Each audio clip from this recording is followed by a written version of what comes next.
అట్టే పోతివి ఇద్దే కూరగాయలు మధ్యలో దోసుగాడు కలిసిండే అందుకే కొంచెం లేట్ అయింది. సరే తీ బిడ్డ.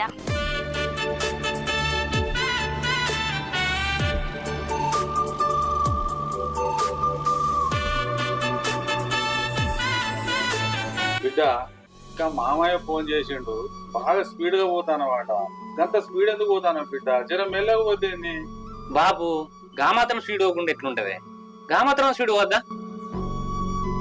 అమ్మా ఇక బ్యాగే నేను కాలేజీ పోతా.